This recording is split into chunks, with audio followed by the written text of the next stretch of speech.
Hello aspirants, welcome to UPSC Unstoppables. Value addition की इस series में आज हम जानने वाले हैं कॉइन्स की इंपॉर्टेंस के बारे में। जब भी हम यहाँ पे हिस्ट्री कवर करते हैं तो हमें देखने को मिलता है कि हर पीरियड से जुड़े हुए कुछ इंपॉर्टेंट कॉइन्स हैं। इन कॉइन्स की क्या हिस्ट्री है, क्या इतिहास है, उसको हम समझेंगे। इन कॉइन्स से कैसे यहाँ पर इंफॉर्मेशन किसी भी पर्टिकुलर डायनेस्टी या पीरियड के बारे में एक्सट्रैक्ट की जाती है, उसे भी हम जानेंगे। कॉइन्स इन एंशिएंट इंडिया का ये होगा पार्ट 1, और पार्ट 2 में हम बाकी के कुछ कॉइन्स भी डिस्कस करेंगे। सबसे पहले यहाँ पे जब भी हम हिस्ट्री पढ़ते हैं, इतिहास पढ़ते हैं, तो हमें हमेशा सोर्सेस की जरूरत पड़ती है। और सोर्सेस के मामले में यहाँ पे कॉइन्स काफी इंपॉर्टेंट आर्कियोलॉजिकल एविडेंस होता है। इन कॉइन्स के ऊपर अगर कुछ लिखा हो तो वो इंस्क्रिप्शनल एविडेंस के रूप में भी इस्तेमाल किए जाते हैं।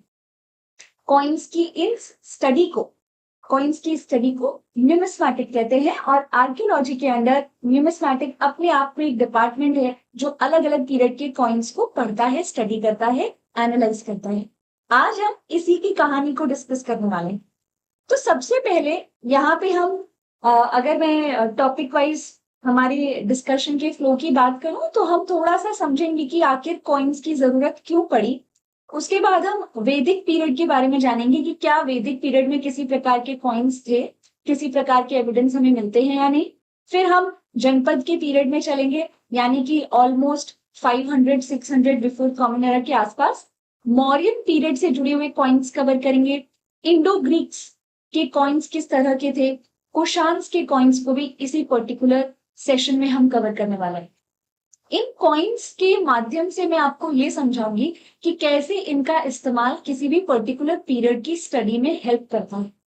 तो सबसे पहला प्रश्न, सबसे पहला सवाल यही उठता है कि आखिर जो कॉइन्स थे उनकी जरूरत क्यों पड़ी, क्या आवश्यकता थी इन कॉइन्स की, राइट।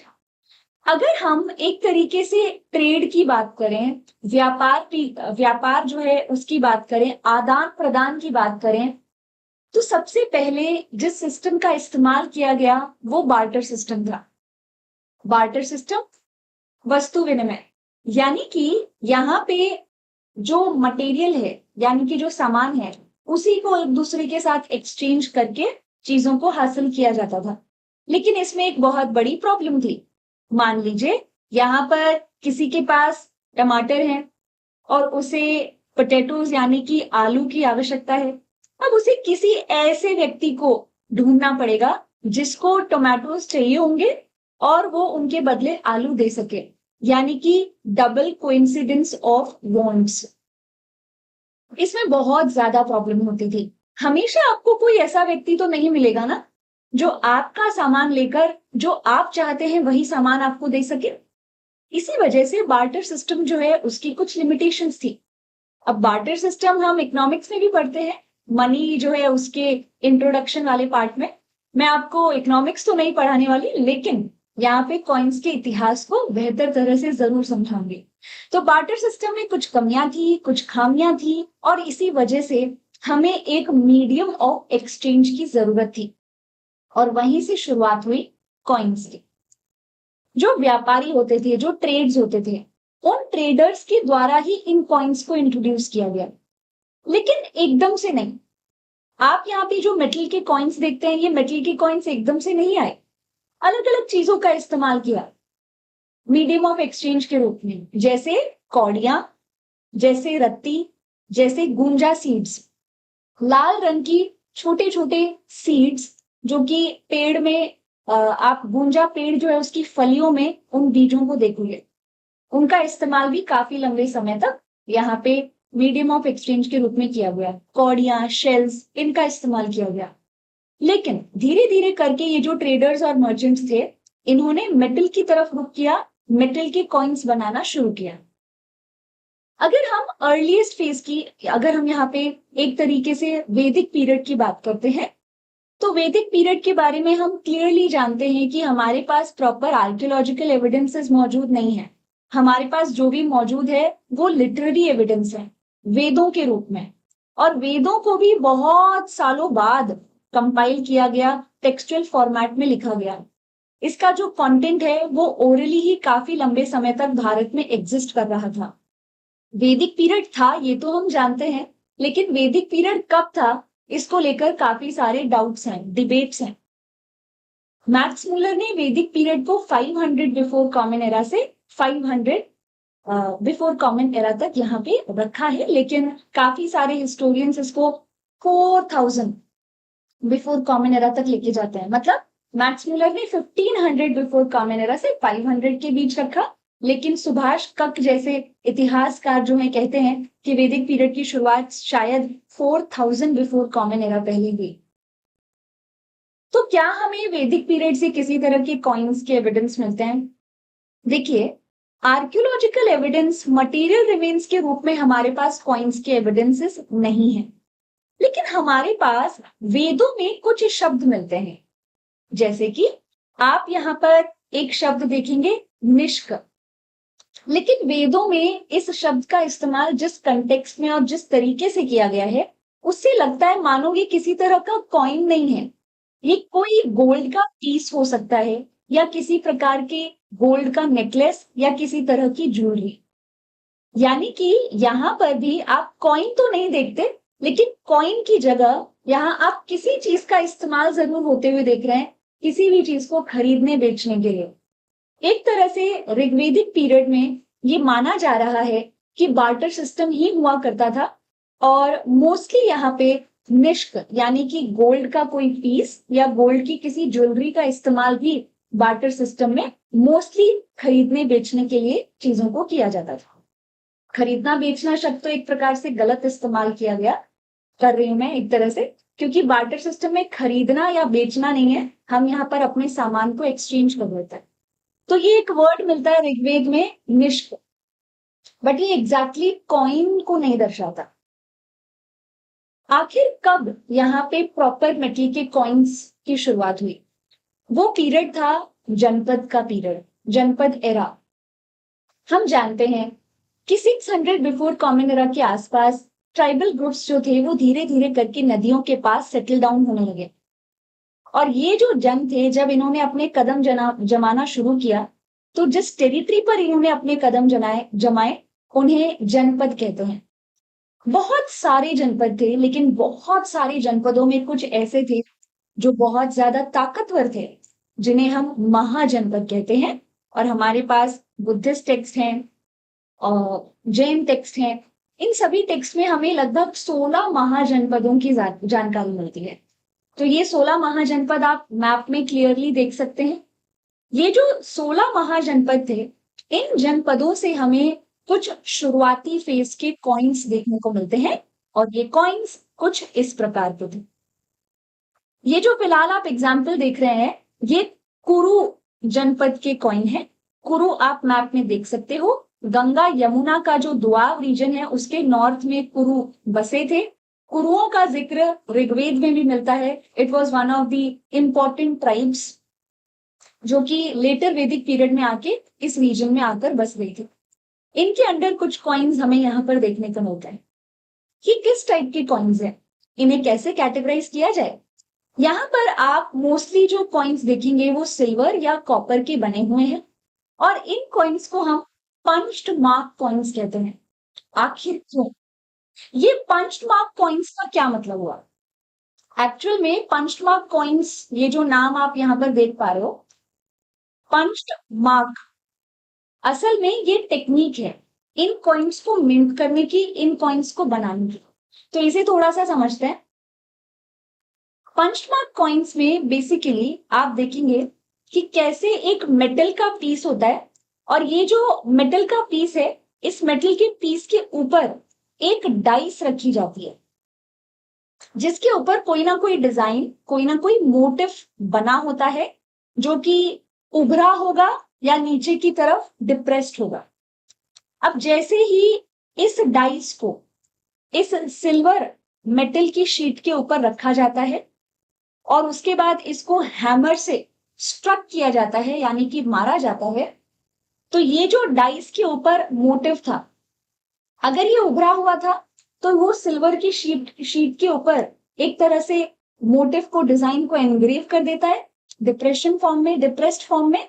और अगर ये इसमें डिप्रेस्ड फॉर्म में था, यानी कि ये धसा हुआ था, तो एक तरीके से इस कॉइन के ऊपर एक उभरा हुआ पैटर्न तैयार हो जाएगा। जैसे आप स्टैंप्स देखते हो, जैसे आप स्टैंपिंग देखते हो, राइट, यहाँ पे जो स्टैंप्स होते हैं उनके ऊपर कुछ भी लिखा होता है वो उभरा होता है, आप उसको इंक में डिप करते हैं और कागज के ऊपर स्ट्रक करते हो। यहाँ पर भी क्या हो रहा है, यहाँ पर भी ये डाइस है छोटी छोटी, जिनके ऊपर इस प्रकार के मोटिव्स बने होते हैं, जैसे कि यहाँ पे मून बना हुआ है, सन, माउंटेन्स, और उनको मेटल की शीट के ऊपर रख के, एनविल के ऊपर मेटल की शीट है, उसके ऊपर आपका ये डाइस है, और इस हैमर की सहायता से उस डाइस के डिजाइन को इस कॉइन के ऊपर स्ट्रक किया जा रहा है। इसी वजह से ये जो कॉइन्स आप देख रहे हो ये पंच मार्क्ड कॉइन्स कहलाता है। आप यहाँ पर एक ही कॉइन का ऑब्वर्स यानी कि आगे वाला हिस्सा और रिवर्स यानी पीछे वाला हिस्सा देख सकते हैं। पाणिनि की जो किताब है अष्टाध्यायी, पाणिनि जिन्होंने क्लासिक संस्कृत की ग्रामर की रचना की, अष्टाध्यायी संस्कृत ग्रामर की ही बुक है। इसमें हमें जनपद पीरियड, जनपद जब हुआ करते थे, महाजनपद जब हुआ करते थे, उस पीरियड में इस्तेमाल होने वाले कॉइन्स से जुड़े हुए बहुत सारे वर्ड्स दिखते हैं, बहुत सारी टर्म्स दिखती हैं। जैसे कि यहाँ पर कर्षपण का इस्तेमाल किया गया। थोड़ा सा अगर मैं इसके हिस्ट्री के बारे में आपको बताऊं तो कर्ष मतलब कॉपर, लेकिन जब हम पण की बात करते हैं तो ये जो पण शब्द आप देख रहे हो ये पणी से आता है, और पणी शब्द का जिक्र ऋग्वेद में भी किया गया है। पणी वर्ड जो है वो बणी यानी कि बनिया यानी कि ट्रेडर्स से आता है। मोस्टली ऋग्वेद में आपको ये वर्ड बहुत रिपीट होता हुआ नजर आएगा, पणी, पणिया या फिर बनिया। ये वर्ड जो था ये मोस्टली ट्रेडर्स के लिए किया जाता था। ये शब्द जो है इसका इस्तेमाल ट्रेडर्स, मर्चेंट्स जो काफी ज्यादा वेल्थ रखते थे उनके लिए यूज होता था। तो आप देख सकते हो कि कैसे पणी यानी ट्रेडर्स और मर्चेंट्स की क्लास के लिए इस्तेमाल होने वाला जो वर्ड है वो यहाँ पर कॉइन के लिए यूज किया जा रहा है, पण, और अगर वो कॉइन कॉपर का है तो आप उसे कर्षपण कहेंगे। इसी तरह से आप देख सकते हैं कि ऋग्वेद के अंदर जो निष्क शब्द था जिसका इस्तेमाल एक गोल्ड के पीस या फिर गोल्ड के नेकलेस के लिए किया जा रहा था, उसी शब्द का इस्तेमाल यहां पर भी कॉइन के लिए देखा जा सकता है। शहतमाना, पद, विंशतिका, त्रिंशतिका, सुवर्ण, ये कुछ आप यहाँ के शब्द देखोगे अष्ट अध्याय के अंदर। तो ये है पंचमार्क कॉइन्स। अब हम जानते हैं कि इतने सारे महाजनपदों में कुछ महाजनपद ज्यादा ताकतवर हुए, जैसे मगध। मगध धीरे धीरे करके फैलता चला गया और बाकी के महाजनपदों को निगलता चला गया, एक तरह से खाता चला गया, सबको हराता चला गया और एक बहुत बड़ा साम्राज्य स्थापित किया। इसके पीछे का क्रेडिट मगध में जो पाई गई रिसोर्सेज हैं वो तो है ही, लेकिन मगध के एंथुजियास्टिक रूलर्स को भी इसका क्रेडिट जाता है। मगध पर रूल करने वाली हरियाणक डायनेस्टी, शिशुनाग डायनेस्टी, नंदास, और फिर आते हैं मौर्य। हमें मौर्यन पीरियड से जुड़े हुए भी बहुत से बेहतरीन कॉइन्स देखने को मिलते हैं और मौर्यन पीरियड के ये कॉइन्स पंच्ड मार्क कॉइन्स ही हैं। आइए देखें कैसे।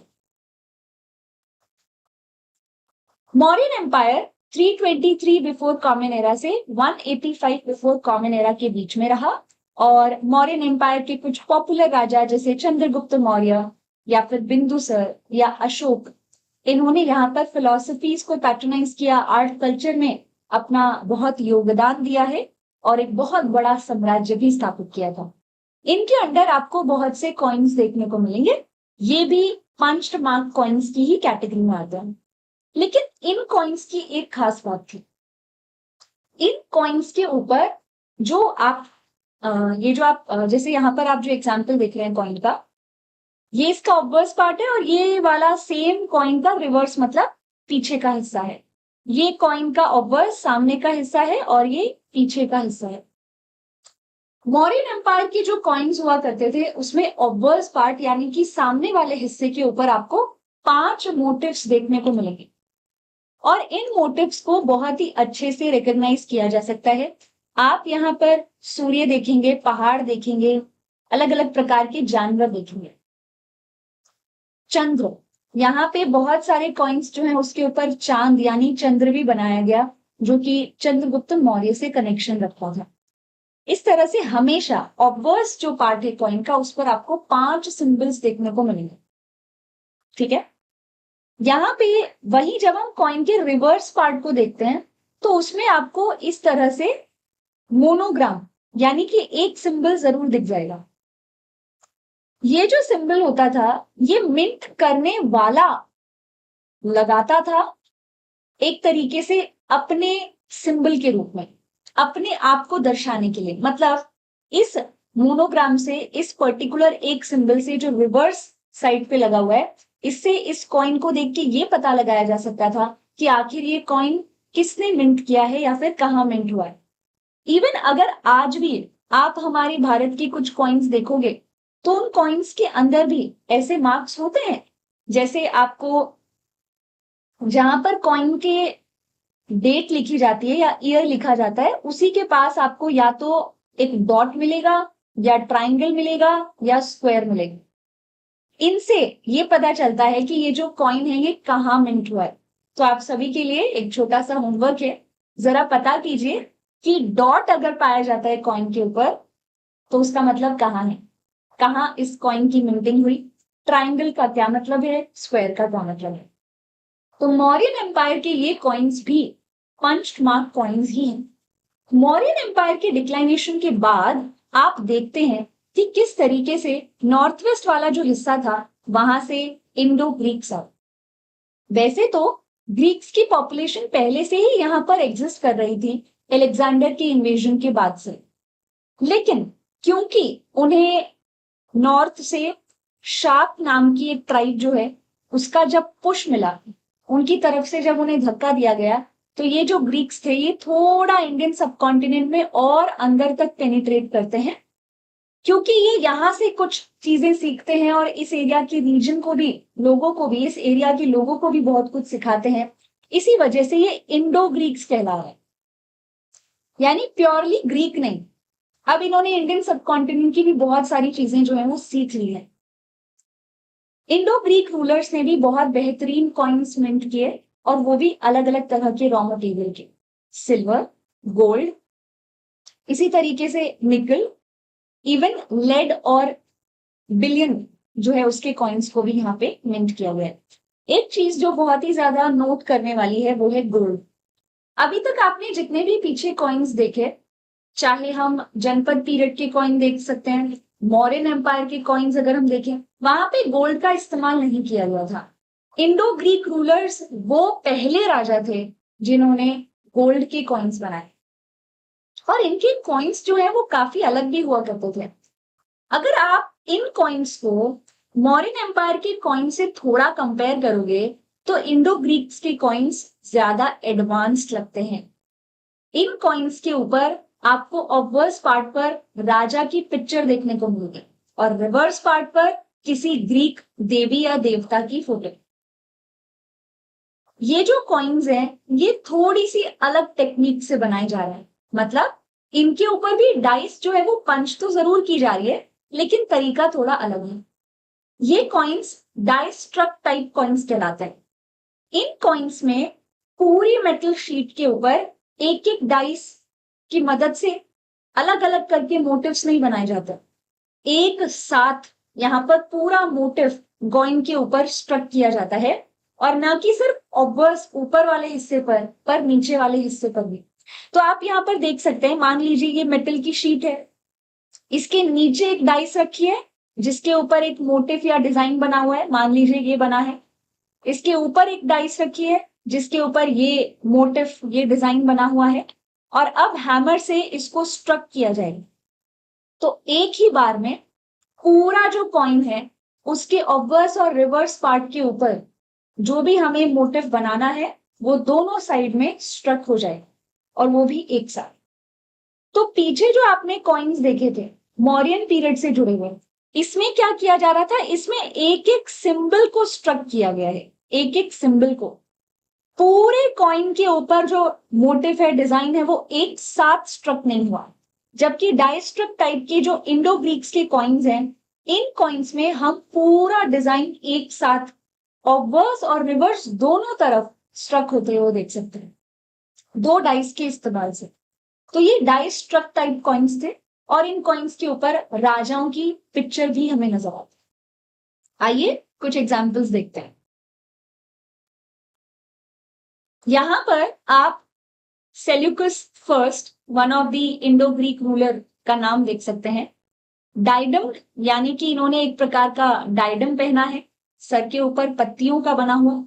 और यहाँ ये इस कॉइन का ऑब्वर्स पार्ट है, यानी कि सामने वाला हिस्सा है। और वहीं ये जो कॉइन का पार्ट आप देख रहे हो, ये रिवर्स पार्ट है, यानी कि पीछे वाला हिस्सा है। बहुत सारे हाथियों से जुड़ा हुआ है ये जो रथ है, इसको यहाँ पर एक ग्रीक गॉड चलाते हुए दिख रहे हैं। इस पर्टिकुलर कॉइन के ऊपर अगर आप इस हिस्से पर फोकस करोगे, इस पार्ट के ऊपर अगर आप फोकस करेंगे, तो आपको नजर आएगा कुछ लिखा हुआ है। और ये ग्रीक लेजेंड है, मतलब कि ग्रीक जो आपके लेटर्स होते हैं, जो अल्फाबेट्स होते हैं, उनकी मदद से यहाँ पर लिखा हुआ है। और इसका मतलब होता है ऑफ किंग सेल्यूकस, यानी कि ये जो कॉइन है ये सेल्यूकस नाम के राजा का है। इसी तरह से यूथाइडमस नाम के एक इंडो ग्रीक राजा थे, उनका भी आप कॉइन देख सकते हैं। डाइडम उन्होंने भी सर के ऊपर लगाया है। और इसी के साथ साथ आप हेराक्लिस नाम के एक देवता जो है, उनकी पिक्चर रिवर्स पार्ट पर देख सकते हो। यहां पर भी आप ग्रीक लेजेंड देख सकेंगे। अब मैं आपको थोड़ी सी और अच्छी इंपॉर्टेंट जानकारी देती हूँ। जब हम इंडो ग्रीक कॉइन्स को देखते हैं, तो इंडो ग्रीक कॉइन्स के ऊपर यहाँ पे ग्रीक लेटर्स हैं, ग्रीक अल्फाबेट्स मौजूद हैं। लेकिन ये जो इंडो ग्रीक्स जिस रीजन में रूल कर रहे हैं, ये जो एरिया है जिस रीजन पे ये रूल कर रहे हैं, यहाँ पे कभी पर्शियंस भी आए थे। और जब पर्शियंस आए थे तो वो अपने साथ खरोष्टी स्क्रिप्ट लेकर आए थे, जिसकी वजह से इस एरिया में खरोष्टी स्क्रिप्ट का भी इस्तेमाल होता है। तो कई ऐसे कॉइन्स भी पाए गए हैं जो बाइलिंगुअल है। कई ऐसे कॉइन्स भी इंडो ग्रीक्स के पाए गए हैं जिनमें दो स्क्रिप्ट्स के साथ चीजें लिखी हुई हैं। कई ऐसे कॉइन्स भी हैं जिसमें एक कॉइन के ऊपर एक राजा की तस्वीर है, ग्रीक लेटर्स में यहां पर उस राजा का नाम लिखा है। दूसरे कॉइन पर सेम राजा की तस्वीर है, लेकिन खरोष्टी स्क्रिप्ट में यहां पर उस राजा का नाम लिखा है। यही एक ऐसी चीज थी जिसको इस्तेमाल करके जेम्स प्रिंसिप ने 1837 में खरोष्टी स्क्रिप्ट को डिसाइफर कर लिया था। यानी कि सेम राजा की फोटो दो कॉइन्स के ऊपर है, लेकिन एक कॉइन पर ग्रीक अल्फाबेट से नाम लिखा है, दूसरे के ऊपर खरोष्टी स्क्रिप्ट से नाम लिखा है। अब ग्रीक अल्फाबेट जो है वो बहुत ही कॉमन थे, क्योंकि वो मॉडर्न टाइम तक भी इस्तेमाल होते रहे। इसी वजह से जेम्स प्रिंसिप को ग्रीक अल्फाबेट्स के बारे में पता था। इन अल्फाबेट्स को खरोष्टी स्क्रिप्ट के अल्फाबेट्स के साथ कंपेयर करते हुए पूरी खरोष्टी स्क्रिप्ट को जेम्स प्रिंसिप ने डिसाइफर कर लिया। और उससे बहुत ही नए दरवाजे खुल गए भारत के इतिहास में, क्योंकि खरोष्टी स्क्रिप्ट का इस्तेमाल करके अशोक ने भी बहुत सारे इंस्क्रिप्शंस लिखे थे। इंडो ग्रीक्स की बात हो रही है तो एक बहुत ही इंपॉर्टेंट रूलर हैं मिनियांडर, उनकी बात भी होना जरूरी है। हाँ, वही राजा जिन्होंने यहाँ पे बुद्धिस्ट मॉन्क नागसेन से मुलाकात की और उसके बाद नागसेन से कुछ सवाल पूछे बुद्धिज्म से रिलेटेड। आंसर सुनकर मिनियांडर इतने इंस्पायर हुए कि वो खुद भी बुद्धिस्ट बन गए, राइट। और मिनियांडर और नागसेन के बीच में ये जो भी डिस्कशन हुआ था, इसे मिलिंद पन्हो नाम की एक किताब में कंपाइल भी किया गया है। और यहाँ पर जो आप स्क्रीन पर कॉइन देख रहे हो, ये मिनियांडर का कॉइन है राजा की पिक्चर के साथ। अगर आप मौर्यन कॉइन्स से कंपेयर करेंगे तो ये कॉइन्स काफी एडवांस्ड है। ये कॉइन एक और चीज का एग्जाम्पल है, जैसे मैंने अभी आपको पीछे बताया था, कुछ कॉइन्स ऐसे हैं जिसमें ग्रीक लेजेंड्स के साथ साथ आपको यहाँ पर खरोष्टी स्क्रिप्ट में भी कुछ लिखा हुआ देखने को मिलेगा। और ये कॉइन ऐसा ही एक उदाहरण है। इसमें आपको ग्रीक लेजेंड तो मिलता ही है, लेकिन इसके साथ साथ हमें इसके रिवर्स पार्ट पे खरोष्टी स्क्रिप्ट का इस्तेमाल भी देखने को मिलता है, जिसमें लिखा है महाराजस त्रतरस मिनांदरमस मिनांदम रस। तो यानी कि हम मिनियांडर के बारे में बात कर रहे हैं, और मिनियांडर यहाँ पे महाराजा का टाइटल लेते हुए दिख रहा है। नेक्स्ट आते हैं कुशान्स। इंडो ग्रीक्स के बाद नॉर्थ वेस्ट वाले रीजन से वैसे तो आए हैं शाक्स, लेकिन शाक्स के कॉइन्स को हम हमारे अगले सेशन में डिस्कस करने वाले हैं। वो कॉइन्स कुछ हद तक क्रूड थे, तो उन कॉइन्स के बारे में हम हमारे अगले पार्ट में कवर करेंगे। यहाँ पे इंडो ग्रीक्स के बाद और भी बहुत ही खूबसूरत और बेहतरीन कॉइन्स के साथ अगर कोई आ रहा है तो वो है कुशान्स। इन्होंने भी सिल्वर, गोल्ड, कॉपर के कॉइन्स बनाए और एक बहुत बड़ा साम्राज्य भी स्थापित किया। बल्कि इनके तो 3 कैपिटल्स भी थे, जैसे आप यहाँ पे बेग्राम देखते हो, पेशावर देखते हो, और भारत में आपको मथुरा भी देखने को मिलता है। तो अब हम कुशान्स के कुछ कॉइन्स को यहाँ पर देखेंगे। कुछ कॉइन्स आप स्क्रीन पर देख भी सकते हैं, लेकिन थोड़ा इन कॉइन्स को पास से देखेंगे और समझेंगे कि आखिर इन राजाओं को कैसे कैसे तरीके अपनाने पड़ते थे भारत में अपनी जगह बनाने के लिए। जब भी कोई बाहर से राजा आता है, जैसे कुशान्स, ये एक चाइनीज यौशी ट्राइब थी। अब इसके जो रूलर्स हैं, क्योंकि ये कैपेबल थे, इसी वजह से ये भारत में एंटर हो पा रहे हैं। क्योंकि ये कैपेबल थे, इसी वजह से ये यहाँ पर इंडियन सब कॉन्टिनेंट के नॉर्थ वेस्ट वाले रीजन में अपना एक बड़ा एम्पायर एस्टैब्लिश कर पा रहे हैं। लेकिन यहाँ की जो सोसाइटी है वो इन राजाओं को कैसे अपनाएगी? ये राजा अलग अलग टेक्निक्स फॉलो करते थे। जैसे ये राजा अपने आप को बड़े बड़े टाइटल देते थे, जैसे पीछे मिनियांडर ने अपने आप को महाराजा कहा है, वैसे ही कुशान रूलर्स अपने आप को देवपुत्र कहा करते थे, यानी कि अपने आप को डिवाइन डिविनिटी से कनेक्ट करते थे और अपने रूल करने की राइट्स को डिवाइन राइट्स बताते थे। But there are various other methods also जिसकी मदद से कुशान्स ने भारत में, इंडियन सब कॉन्टिनेंट में, उसके नॉर्थ वाले हिस्से में जगह बनाने की कोशिश की है, और वो है कॉइन्स के थ्रू। आइए देखते हैं कैसे। तो यहां पर मैंने आपको 2 कॉइन्स दिखाए हैं। एक थोड़ा कॉपर का बना हुआ कॉइन है और दूसरा आप गोल्ड का कॉइन देख सकते हैं। इसमें एक राजा जो है वो खड़े हैं, सेक्रिफिशियल अल्टर के पास खड़े हैं। ग्रीक लेजेंड में कुछ लिखा हुआ है, लेकिन जब इस कॉइन के आप रिवर्स पार्ट को देखते हैं तो आपको यहाँ पर शिव जी की प्रतिमा नजर आएगी, जिन्होंने त्रिशूल लिया है, और उनके ठीक पीछे आप नंदी जो है उन्हें भी देख सकते हैं। इसी तरह से ये भी एक गोल्ड का कॉइन आपको यहाँ पे नजर आएगा। इसमें भी ग्रीक लेजेंड से बहुत कुछ लिखा है, राजा का नाम लिखा है, जैसे राजा Vima Kadphises was one of the popular rulers Kushans में।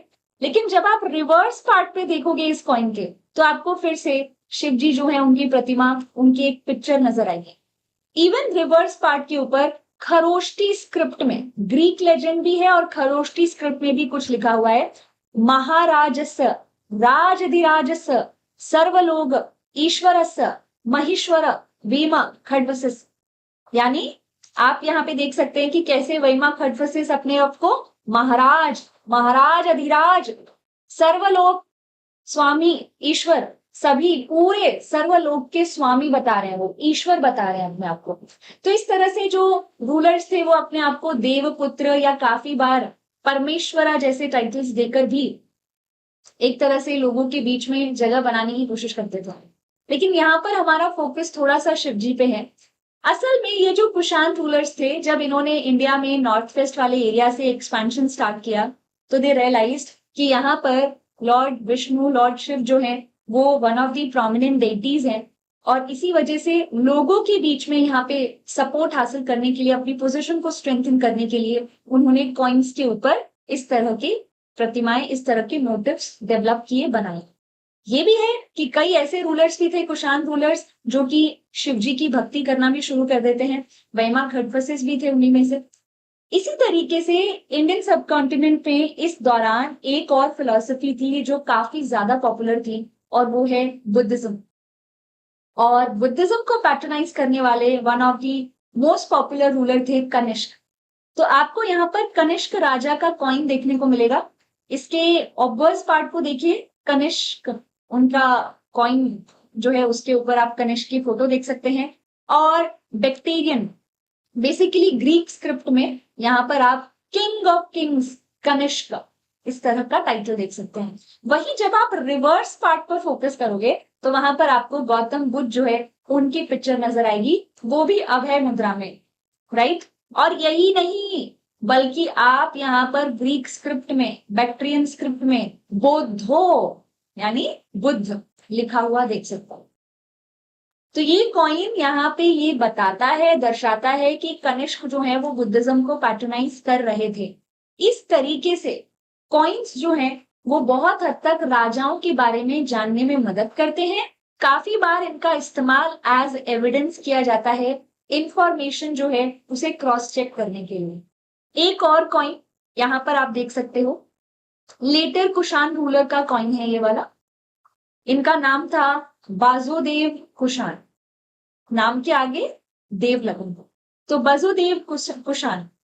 इनके कॉइन के रिवर्स पार्ट पर भी आप लॉर्ड शिव को देख सकते हैं, ट्राइडेंट के साथ और नंदी जो है उनके साथ।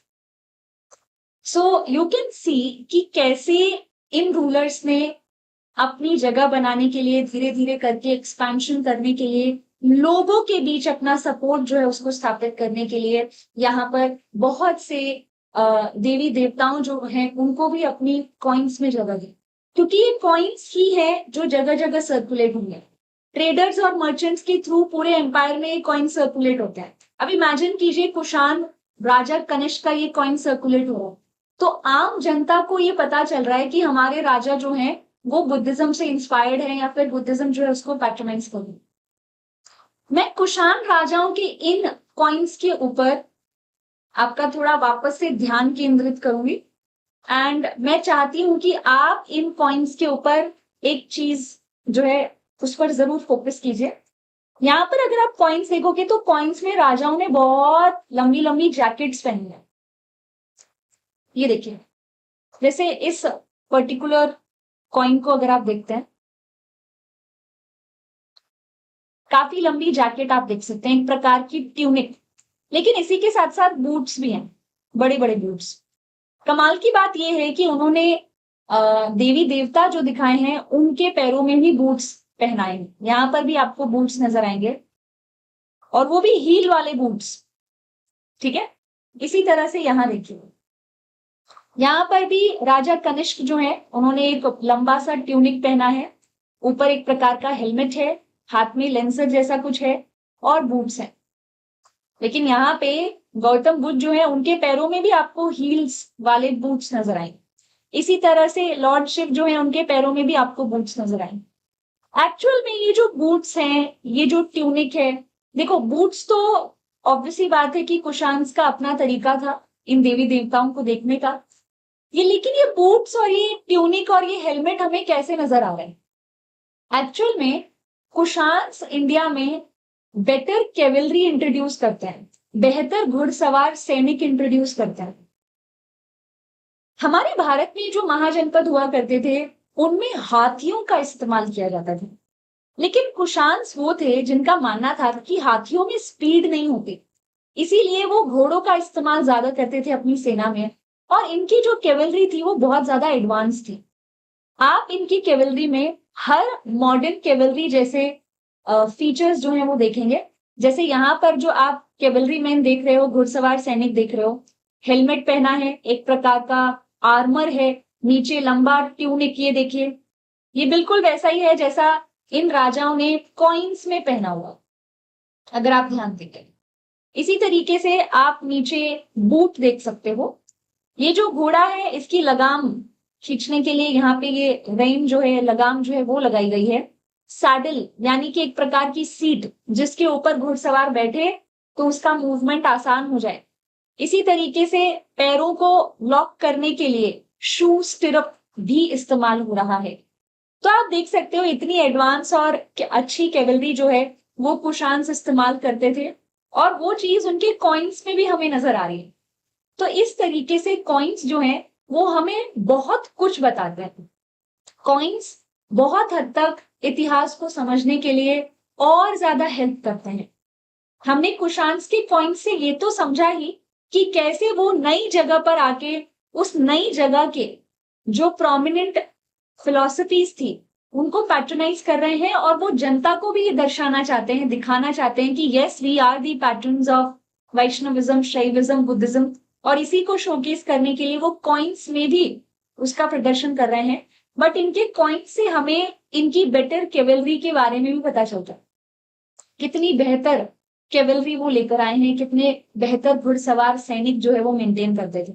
वो जिस तरह की कॉस्ट्यूम पहनते थे, जिस तरह से सर पे हेलमेट पहनते थे, बहुत लॉन्ग बूट्स पहनते थे, वो हमें इनके कॉइन्स में भी दिख रहे हैं।